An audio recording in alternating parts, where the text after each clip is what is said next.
Hey, and welcome back to the e-learning video series on BSF bio-waste processing. This module in the BSF rearing chapter will focus on the egg stage. After watching this module, you'll be able to describe the process parameters of this stage. You can apply dismantling a loft cage and removing the egg media. And you'll be able to measure the egg mass removed from the egg media and execute preparing the egg holders with color coding and replacing these egg holders in the hatchling shower. You'll also be able to recognize the need for certain data and apply the procedures for collecting this data. The egg stage starts when eggs are deposited in the egg media. We use egg media made out of sheets of wood with push pins in between to create a small gap. In order to make the flies lay eggs where we want them to lay, we are adding a so-called attractant in the loft cage. This attractant is made out of a smelly combination of ingredients. This mixture kind of resembles a natural potential food substrate for the black soldier fly, so that the flies will come into the vicinity of this substrate and deposit their eggs because they're thinking that their offspring has the best chances of survival to adulthood. So when making this, we therefore assure that the flies will lay eggs in the egg media that were placed on top of the attractant. The benefit of having all the eggs together in the egg media is mainly so that they can be easily removed from the loft cage in a concentrated way. And because the eggs are concentrated, they can be then scraped off the egg media and put together in the egg holders.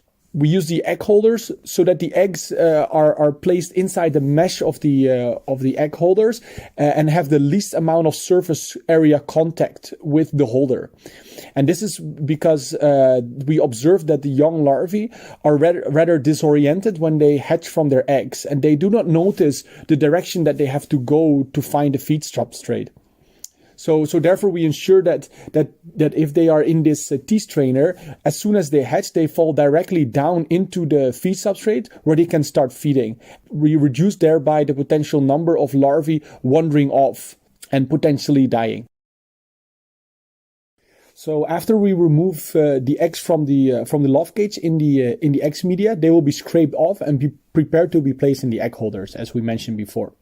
So one of the, like I said, one of the main reasons for doing this is to accurately identify the total number of eggs that we harvest. So by knowing the weight of one egg, we then divide the total weight of all eggs by the weight of one egg, and we know the number of eggs. And by comparing that to the number of flies, we will then know the amount of eggs per flies. So we find that around 250 eggs are laid per fly, which means about 500 eggs per female, assuming that about half of the flies are female. The eggs that are placed in the egg holders and hung over the nursery boxes hatch about 4 days after the eggs have been laid in the egg media. So normally we observe that hatchlings hatch about 2 to 3 days after hanging the eggs over the nursery crates. The neonates will then hatch from the eggs and will directly start feeding because they fall down into the substrate. And in each tea infuser, we will put about 40 grams of egg mass. And the tea infusers have a dimension of 4.5 centimeters. So you can make an estimate, you can make an idea about the volume that the egg mass takes.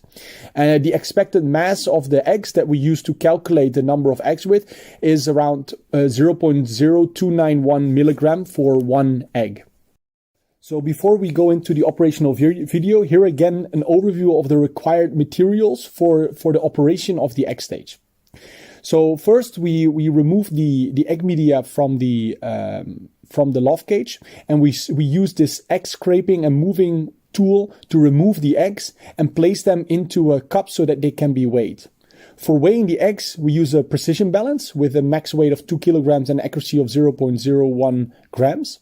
And after that, the eggs are placed in the egg holder, which, as I mentioned, is a teeth strainer, which looks a little bit like the one on the picture. Then we prepare a nursery crate using a 60 by 40 by 10 centimeter box, adding water, dry nursery feed, and cocoa peat in there. And we place that into a hatchling shower. So the rack that you see there is used to place the crates in and to hang over it the egg holders filled with the eggs. Now, color paper clips are then used to identify the the time that the egg holder has been placed over the nursery crates, so that later we can remove the egg holders once they have been hung over the nursery crates for a while. So we start the operation by remove the water container and the shade box. We can then remove the egg media, and then we remove the old attractant container. We sweep out all the dead flies from the loft cage cover. We disconnect the hanger with the loft cage from the loft cage table. We remove the hanger and turn the loft cage inside out to remove the last flies that are still in the loft cage. And we place the loft cage into a washing machine, add detergent, and wash it on a 30-degree program. We clean the loft cage table surface where the old loft cage was placed. We spray it with a 95% alcohol solution to ensure that it's clean. And we spread this alcohol solution out with a cloth and let it dry. From the hatchling shower frame, we remove all the egg media holders with the color code clips of the current weekdays.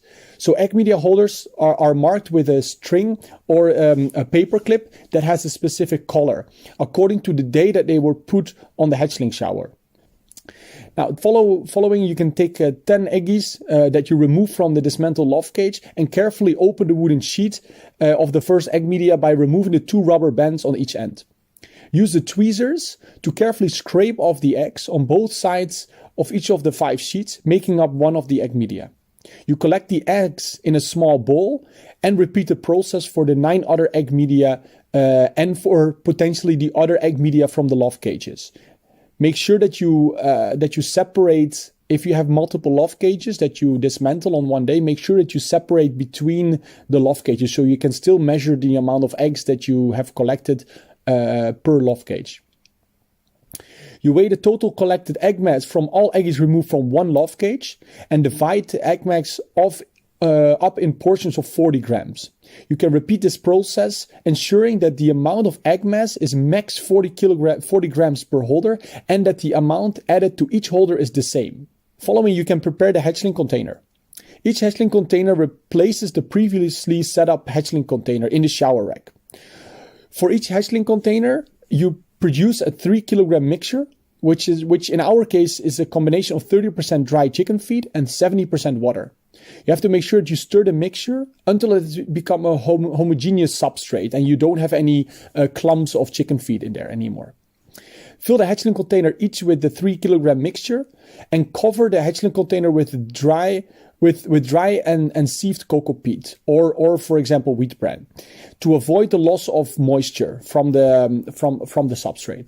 You add a label to each hatchling container which indicates the date of the current day so that you know when you have set up this hatchling container. In the now empty topmost shelf, you can add the new hatchling containers. So in explaining you the operations in the previous video, we have covered 3 operational steps in the checklist that we presented to you in the introduction. And we want to go over this so you can recognize the X stage operation in the 3 steps of the checklist. So the first step in the checklist identified is the shower maintenance. And there we discussed in the operational video that you have to remove and clean the 5-day-old tea strainers. At the same time, you can also still add water to the oldest nursery box, and you can add some extra cocoa peat in case it's a bit too moist. We then explained about removing the old loft cage. So we remove the eggies, remove the dead flies, and for the new attractant. We clean the containers, and we wash the cage on a cotton quick program. And lastly, we discussed how to process the eggs. We started by scraping off the eggs from the wooden eggies, weighing the egg mass, adding the egg mass in the tea strainers, hanging the tea strainers on the hatchling shower, and cleaning then the wooden eggies. As you can see in the checklist, there is one data collection point here for the performance control sheet. And this then relates to the log sheet that we explained to you also in the introduction of this chapter. So for this stage, we collect data on the amount of eggs in grams harvested from each loft cage. You see the part of the log sheet that we presented in the introduction in front of you again. This part focuses on collecting data on the egg stage. So first of all, it's important to fill in the data of the loft cage, the date of the loft cage, so you can later identify where the eggs came from. And then after that, you can fill in the total egg mass of eggs that you weighed and collected then from that loft cage. After removing them from the egg media, of course, that you took from that loft cage.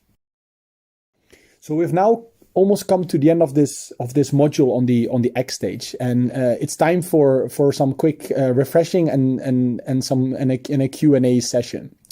So the first question here is do you remember after how many days the eggs hatched? They hatched after around 4 days. And for the second question, why are eggs then scraped off the egg media? This is to be able to measure the egg mass accurately. We have come to the end of this module on the egg stage. We saw that the egg stage in the life cycle of the BSF comes before the hatchling stage and after the fly stage. In this module, the egg media were removed from the loft cage, eggs were transferred into egg holders, and the egg holders were placed in the hatchling shower. And we saw that data on the amount of eggs laid per fly was collected in order to support the performance indicator points. Thank you for watching this module, part of the e-learning video series on BSF biowaste processing. More information can be found in the BSF step-by-step guide, which you can download through the QR code here. Both of these materials were part of the Forward project by EWAC, in collaboration with the Ministry of Public Works in Indonesia and funded by SECO, the Swiss State Secretariat for Economic Affairs.